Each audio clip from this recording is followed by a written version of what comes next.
Robert Plank Show, episode 82. Don't compare your insides to their outsides. 7 strategies to use positive pressure to achieve critical mass motivation.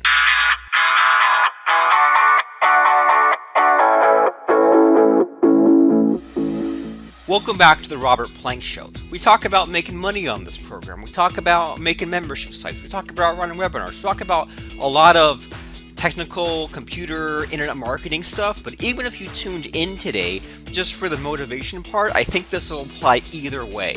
If you're an internet marketer or if you just are an average person that wandered in. We're going to talk about 7 strategies to getting more done, and the big game for today, the big goal is to be motivated and to be excited about everything you do, to knock out everything you need to get done every single day. I'm going to give you 7 strategies. Let me just list them to you right now and we'll circle back around to it. The first one is a thing called 4 daily tasks and an accountability group. The next, number 2, is a deadline in the 3-day window. Strategy number 3 is the minimum viable product. Strategy number 4 is do it better than that idiot who doesn't deserve it.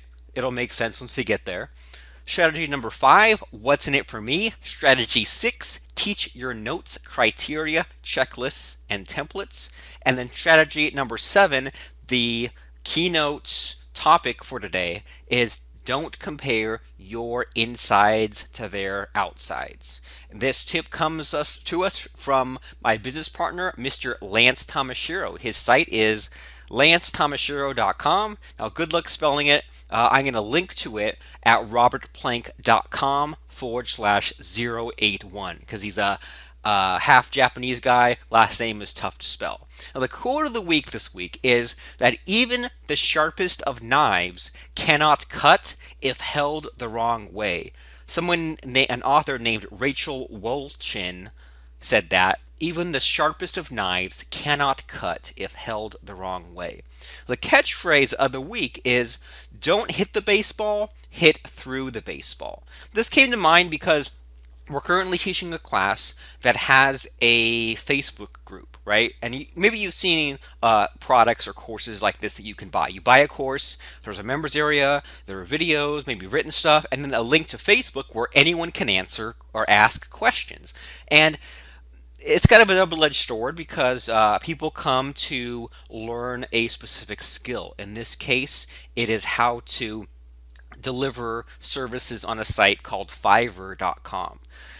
And let's just say that some people post in this group and they have legitimate questions, and then but some of these questions are of the self-confidence or low self-esteem variety. And a lot of people are concerned that, well, they made their one sale, but they haven't made 1,000 sales yet. Or other people say, well, I'm not expecting much. And one guy had a post which kind of inspired this whole podcast where the guy posted saying, well, I don't expect to make any money for 12 to 18 months. I'm thinking, man, like, I understand not setting your sights for the moon and, setting yourself up for failure and expecting $1,000,000 only getting 10, but geez, to sit around and wait and to be a stick in the mud for a couple years, that's a little too on the extreme. And so it just, for whatever reason, I made this connection from when I was a kid. I was in Little League, learned baseball, and the most important thing they taught us, other than like technique and stance and form to keep your eye on the ball, was if this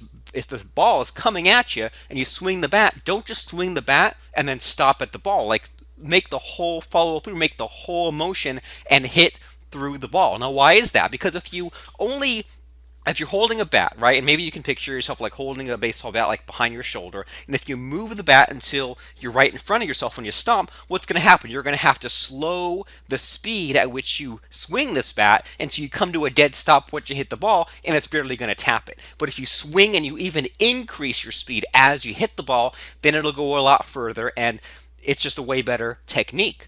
Now, some people on my Little League team didn't understand this to the point where there were a couple of really bad players, and I was not one of these players, but there were a couple of really bad players when I was like 8, 9, 10 years old, and the baseball would come at them, and they would throw the bat. Like, they would literally swing the bat and let go of the bat and have it hit the ball, hoping that it would supposedly save them a couple of extra seconds to get on base. Now, guess what happened?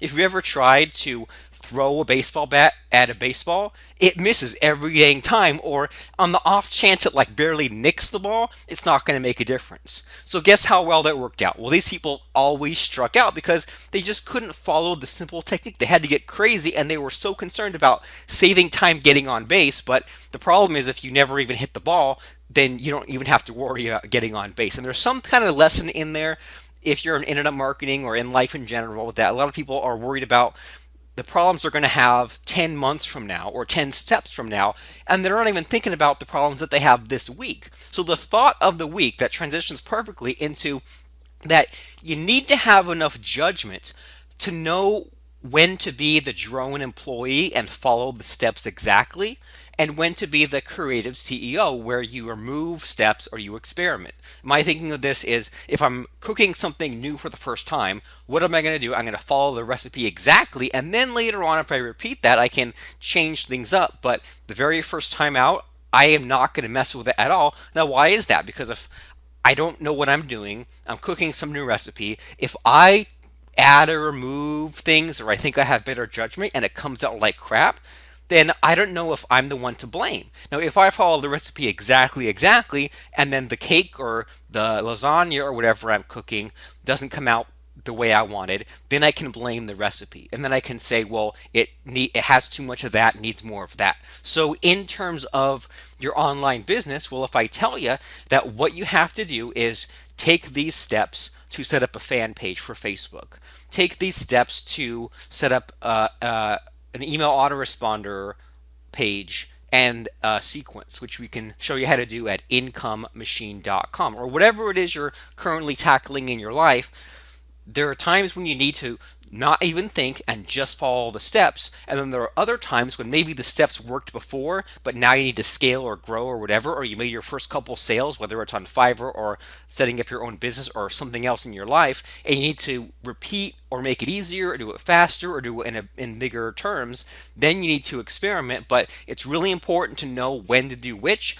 And if you're getting too much into the experimental phase, getting too crazy, inventing all kinds of new weird stuff, and it's not working, it's not making you money, then it's time to forget everything you know and go back to following the steps exactly. Now, I don't know what you do to make money, but what we do a lot of in our online business is we sell these things called membership sites, training courses. An example of one is at profitdashboard.com.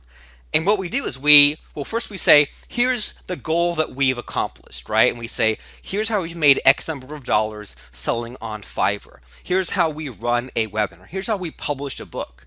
And then we have these things called sessions or modules where in each 1 hour or so module, we get you to the next logical step. We get the book that you want to publish, it's written, it's transcribed. Then we get it submitted to Amazon. Then we get the cover made and the audio version made or whatever those steps are. But the number one problem we see when people buy courses from us isn't that it doesn't work, because it does. It's not that people are stupid, because they aren't. They're very smart, but they're too smart, and they're adding steps, or they're getting way far ahead of themselves, and they're worrying about marketing their book when the book isn't even yet published on Amazon, for example. So just put that in your mind. Think about that there are times when you need to be just the blind follower of steps, and then the other times we need to be like a scientist and play around and experiment. And it's probably not a 50-50 ratio, but it's just on a case-by-case basis. Sometimes if it's working, experiment to make it work better. If it's not working, go back to the basics, the fundamentals, the steps. All right, 7 strategies to use positive pressure to achieve critical mass motivation. Now the thing is, like I said, internet marketing or not, if you're making money, you're having fun, right? And if you're making some amount of money, even if it's a lot of work, then there are ways that we can scale, but you have to crawl before you run, and you can only solve one problem at a time. Now, at the moment, I'm on the mend from a broken ankle. It's been several months. It's been a long, hard journey, and I'm getting to the point now where I can walk without crutches, walk without a cane. and now I'm just trying to walk faster, walk with better form. And I visited the doctor today, and what he told me was to just improve one variable at a time. And that means, first maybe I can focus on how far or how long I can walk, and then I can focus on walking a little bit without this heavy boot that I have on, and then I can focus on moving my ankle side to side. But you can't just solve it all at once. You have to focus on one thing at a time, and that leads us to strategy number one for daily tasks and accountability group. And if you've heard this podcast before, I'm kind of a broken record, and that's okay. But you need to complete four things today. Four things, and for me personally, it's a 40-minute task, a 40-minute task, a 40-minute task, and then a 10-minute task. And they need to be four business-related things that move you closer to where you want to be, which is making more money. And they need to be measurable tasks that you complete and not continue. Recording this podcast episode for you today is one of my tasks. Sending an email message to my subscriber list is one of my tasks. Fixing a bug in one of our programs is one of my tasks. Now, I might not get those tasks completed or not, but it irritates me when someone says, here's the four things I'm doing, and they're not money related tasks. They're not things that are growing their business. Or they say, I'm going to continue editing this 1,000-page manual. Well, you know what you're going to end up doing is you're going to be continuing that for the next 2 months, and every time you'll get less and less accomplished. Now, on the other hand, if you say, I'm going to edit chapter 2 of my book, well, cool. Now you can easily see if that was completed or not. If it is, tomorrow edit chapter 3. If not, then either it doesn't matter, or you need to cut up that and say maybe only edit pages 80 to 82 and have a more realistic goal next time. We have a group for this to help you out. It's free to join, only for you because you're a podcast listener, at 4dailytasks.com/group. That's FOURDAILYTASKS.com/GROUP.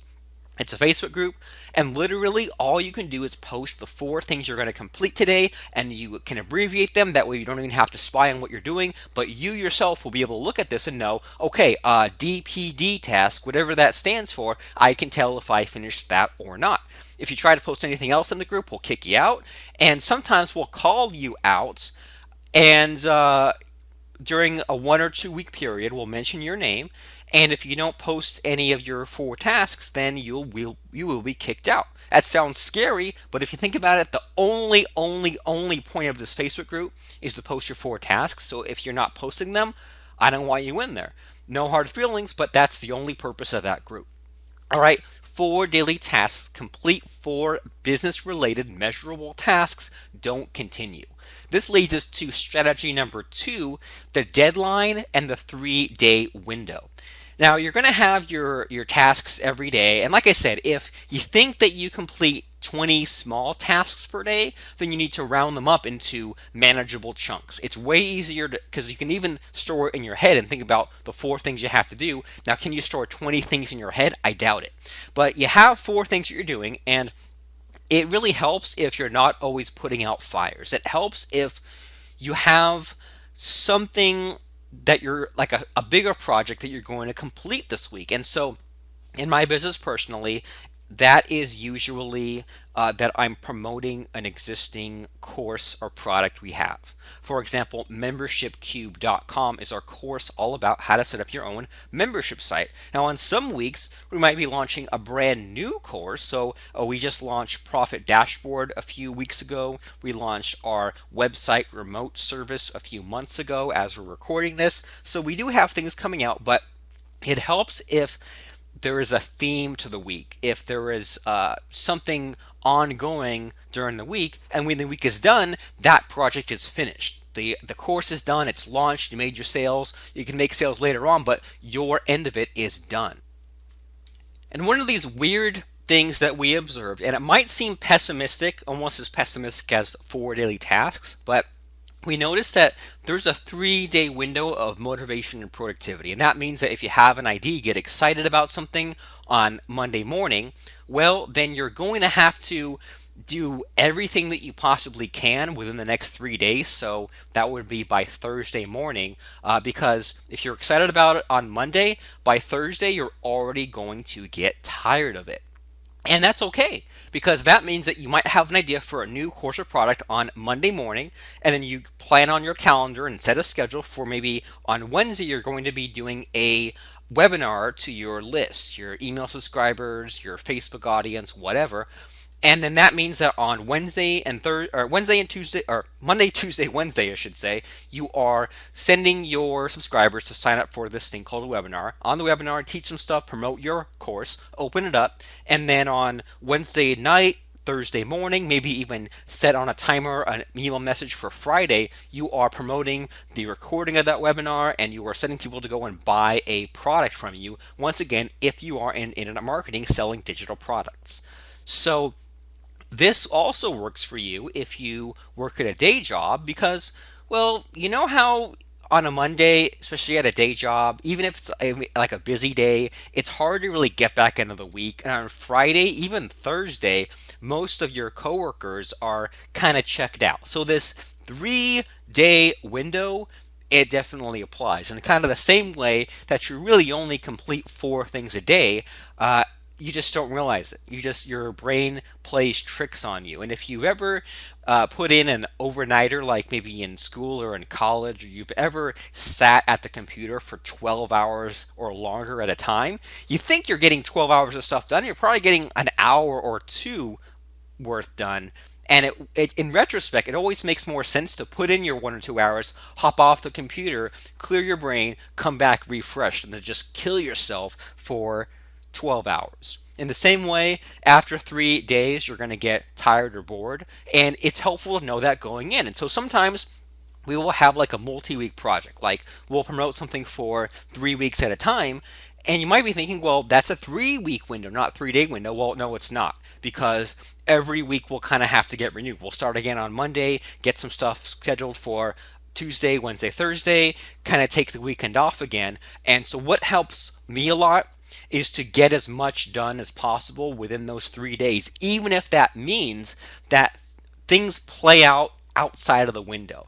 So I'm recording this podcast for you, and you're not going to hear it for a couple weeks. I'm not saying I'm recording this years ago, but when I'm recording this, I have about 2 or 3 other episodes in the piggy bank, and those are going to drip out and play out. And I do that because I want to record this podcast when I feel like it, when I'm the most energized and all that stuff, and not just do it because I have to, because it's a chore. The last thing you want is a chore. And maybe you are at a day job that feels like a chore, and there are things that you can do to take advantage of your peak productivity and get most of your work of the week done on Tuesday, Wednesday, so that on maybe Thursday, Friday you don't have to do as much. But anyway, we can go on and on about that, but there is for sure a 3 day window when you're at your peak productivity state, when you should be taking advantage of it and get the most stuff done. Now, strategy number 3 is called the minimum viable product. So let me ask you a question.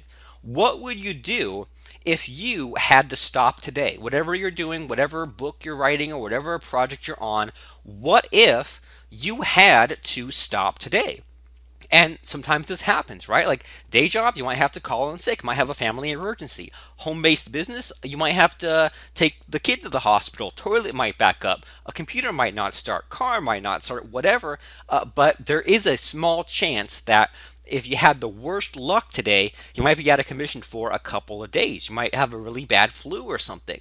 So this is why it's important to make what's called the minimum viable product and not necessarily focus on the goodies, the nice to haves, but on the must haves. And that means going back to internet marketing, for me personally, if I'm putting out a new membership site, a new course, you can see what that looks like at, for example, webinarcrusher.com. You go to webinarcrusher.com and there's a thing called a sales letter. So, and it's a big long web page, but if I had to have just a big giant headline and a few bullet points and a buy button, that would take me about 5-10 minutes. But what that would give me is something that I could sell right now today.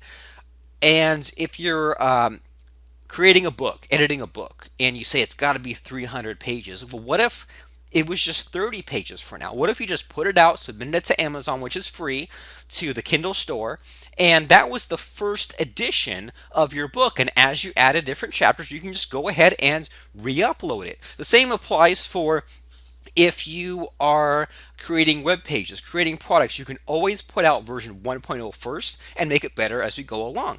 This applies to me personally a ton because I am a computer programmer. I sell WordPress plugins such as Backup Creator, Paper Template, Member Genius, Plugin Dashboard, and a lot more.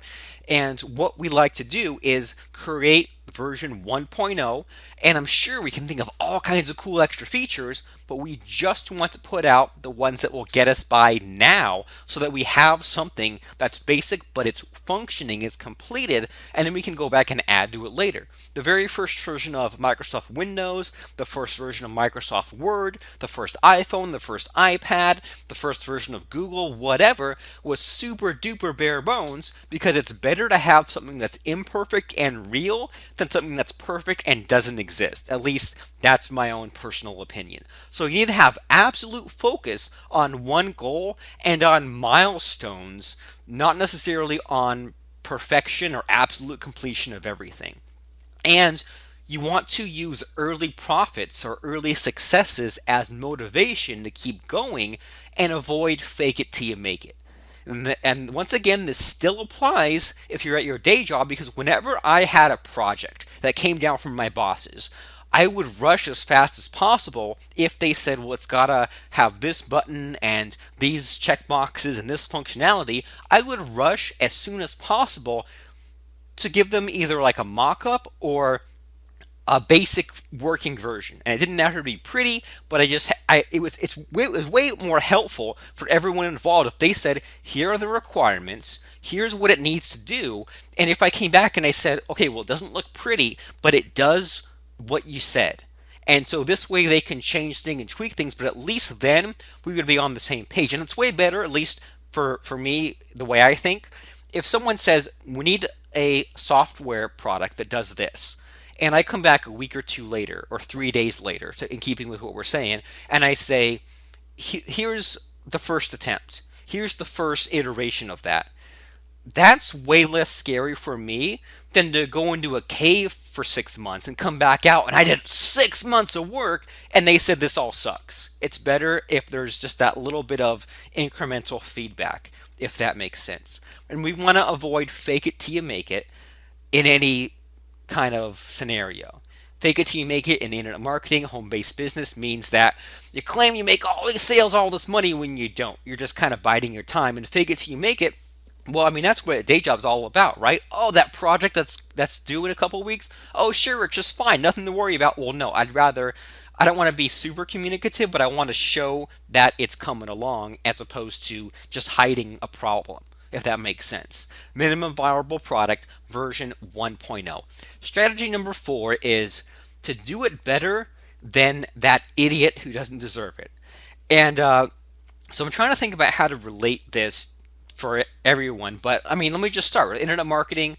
There's all kinds of copycat products, and maybe you use some program, right? Maybe you use some kind of like video recording program or some word processor, and then some other word processor comes along and it's a piece of crap in comparison. But for some reason, everybody uses it. Or maybe you're a Mac person, and you see everyone using Windows and you're just saying like, Windows sucks, Mac is way better. Or maybe you're an Android person and you say, look at my phone, it can do all these cool things, and then you see someone using an iPhone or a Nokia phone, and way more people use iPhones than Androids maybe, and you say, but there's a way better way of doing it. So a big motivator for me in that kind of context is that there's probably someone out there who you don't like, someone out there who maybe they have what you have, and if that is maybe that's money, or maybe they have a book or a product or something, there's always someone out there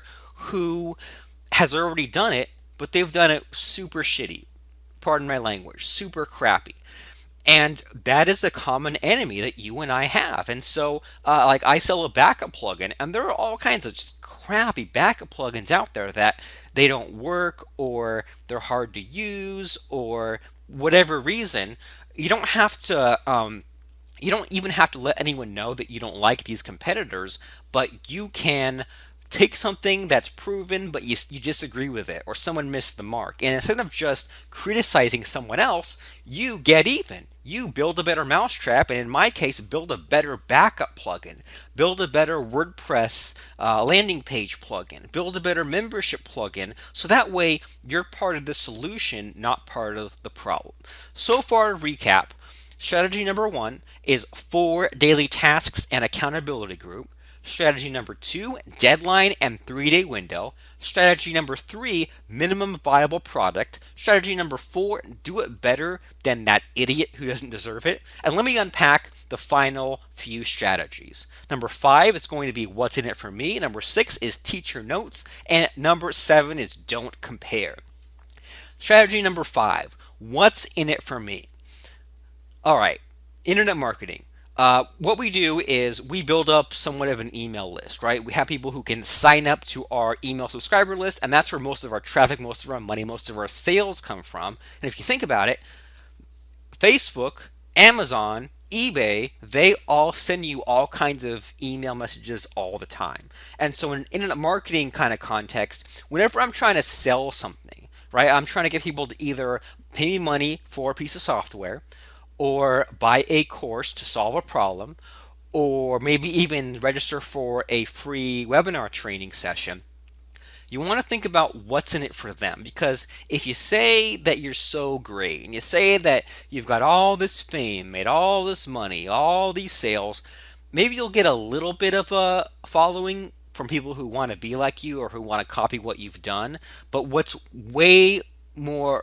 resonates way more, what's way more helpful and draws more people in, is to solve their problems. So help others with real solutions instead of talking about yourself. So if I was just to sell you our backup plugin called Backup Creator for WordPress, then I would ask you, what would you do if you woke up this morning or tomorrow morning and your website was gone?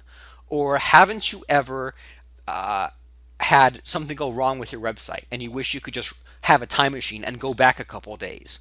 Are you ever worried about your website getting hacked? Or maybe you've heard about some of these sites getting hacked. Wouldn't it be great if you had a way to click a button and have a safe copy of your website so that if anything happened to it, your website or your web host went out of business, you got hacked, you deleted something changed for whatever reason, and you wanted to get back to that site, wouldn't that be helpful for you? Or maybe I'd ask you, how much effort does it take for you to build a site from scratch? To make a WordPress site, choose a theme, plugins, a design, content, all that stuff, maybe a couple of months. And then what if you spent all this time getting your WordPress site exactly the way you wanted it, and you wanted to make a copy of it, so that way you could duplicate your successes, make a new site in a new niche, sell a new product, have a new blog, whatever? Wouldn't it be great if I could give you the ability to click a button and then completely exactly clone a duplicate site of your own? Okay, so instead of me talking about how I put in months or years worth of debugging, or the plugin is 2.5 megabytes, or it runs in 502 milliseconds, no one cares. They care about what you can do for them. They care about how they can use this solution you have to get over their fears, their frustrations, to shortcut some time, have a bigger result, have more fun doing it.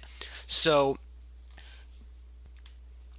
this relates to your life because your whatever task you're doing is going to help others. Maybe like in a day job just for your boss, but if you write a book, you make software, make a product, think think not about how much effort you've put into it, because who cares about that. Think about who you're going to help. So for example, our course called makeaproduct.com shows people how to get a book published. So people who've been struggling and been frustrated for the past 10 years to get anything published, now they can have it done in a few hours. Our courses called graphicdashboard.com and profitdashboard.com show people how to make their first few dollars online. So people who've just been kind of just struggling to make ends meet, well, now they can see what we've built from scratch without our name recognition, without our list, without any outside traffic, to make money. And what you do with that information is up to you, whether you want to use it or not. But it's way more motivating for me to think about the need that I'm meeting, the problem that I'm solving, and the people I'm going to help by giving them this information. That way, I'm not just saying, here's some facts about Amazon publishing, here's some facts about making money on Fiverr. No, it's people are going to be using this to make their own money, to pay off their debt, to put out their own book for whatever reason. I'm not saying I'm so great, but people are going to be getting something out of it, which motivates me a ton. Now, speaking of that, when we're talking about teaching anything, and I mean, I did a lot of teaching in my day job, right? I had to document the tasks I was doing. And that's a really good skill for you to have, especially if you are self employed. Now, why is that? Because if you have tasks that make you money, wouldn't it make sense that you would want an easy way to repeat that and an easy way to do that in a shorter amount of time and make more money? And so, for example, let's just say that you used this site called Fiverr to write articles or to record voiceovers, and you figured out a way to make $10 an hour. And then you figured out how to record the voiceovers twice as fast. Now you're making $20 an hour. Then you figured out how to get paid double the amount of money from that same voiceover. Now you're making $40 an hour. So you can see how it's helpful to take notes about what you do. That way that you can repeat those actions and you can hire others to repeat those actions. We have a course called dropshipceo.com, which shows you how to make money by selling physical products on Amazon, whether they are created with a private label type of deal over in China, or if you go to discount stores and mail them in, that's called retail arbitrage. But there are certain do's and don'ts when it comes to selling on this thing called Amazon FBA. And so I want you to think in terms of the notes that you take. And I mean, if you think about it, if you took notes, and I mean, it's there's kind of a middle ground here, right? Because you want to take notes to the point where it's not so long and verbose that you can make sense of them, but you don't want it to be so concise that no one else can make sense of them. So when we're making a course, I'm thinking of in terms of whatever notes that I wish someone gave me or I would give someone to duplicate my own efforts. That's kind of the basis for that course. But and we rearrange things in like a logical step-by-step fashion. So they first usually get some kind of account set up and get some first kind of milestone. Then they scale that, or then they overcome this kind of roadblock. So for example, we have a course called Income Machine, which shows people how to choose an online niche, how to make a website, set up an opt-in page, set up an autoresponder sequence, a blog, membership site, download page, traffic, lots of cool stuff. But we can't just throw it all at them. We have to say, first make this in this 1 hour module, then make the autoresponder sequence, then make the blog. So we have all these notes, but we make sure to give them the easy stuff first and then build on that later. And then throughout that, then we find that there is a certain criteria. So how do I explain criteria? Well, there's always some amount of thinking to be done. And by that I mean if you choose the niche of your website, choose the topic or the title of your book, or choose the service to provide on Fiverr. So for that we say, go and look at an existing product or an existing niche or existing Fiverr task, and then see if this is worthwhile, this is duplicatable. And we say, well, does this Fiverr gig have X number of reviews? Or we say, go and look on Amazon and see things that already sell, and does this Amazon item have a certain ranking? Is it in a certain price point? Does it have a certain number of reviews on the Amazon product page? Stuff like that. So we have a criteria early on in our courses for, is a certain avenue worth pursuing? Then we have checklists, so make sure they complete the tasks that need to be made. So for example, publish a book, right? And maybe make your outline and then speak out the outline, get it transcribed, get it edited, get a book cover made, submit to Amazon. There you can easily see if you checked off those boxes or not. And then finally a template to make the checklist tasks easier. And we say, here's our template to hire someone on Fiverr. Here are to hire someone to edit your book. Here's our template to get a book cover created, stuff like that. So this applies for a product, membership site, book, blog, or podcast.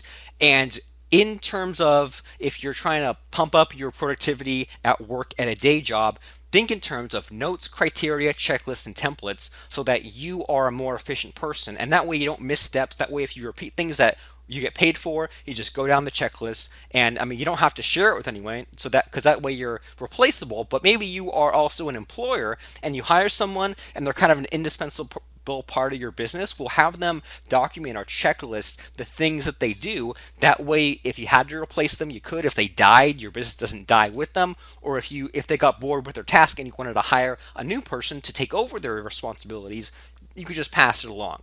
And this all leads us to strategy number 7. Don't compare your insides to their outsides. You don't know what's going on behind closed doors. And this relates to your haters, your competitors, your customers. Keep your own side of the street clean, so to speak. Mind your own business because you don't know what someone else is going through.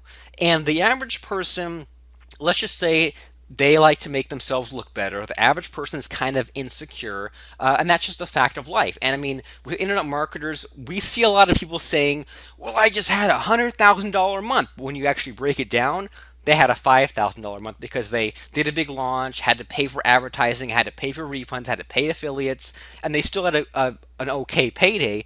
But then you feel bad because you yourself didn't take home 100 grand because you don't have 100 grand in the bank when neither do they, but they just embellished. And I mean, a lot of internet marketers are liars. That's how it is. But how about this? Here's an exercise for you. If you're worried about how well you're measuring up, or even if you're worried about your mistakes or you getting embarrassed, write down today's date on a piece of paper. I'll do it with you. I've just written down today's date. Now below that, write down today's date, but 5 years ago. Subtract that, okay?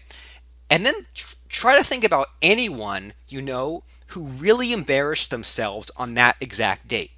Kind of tough. Well, try to think about someone who embarrassed themselves during that month.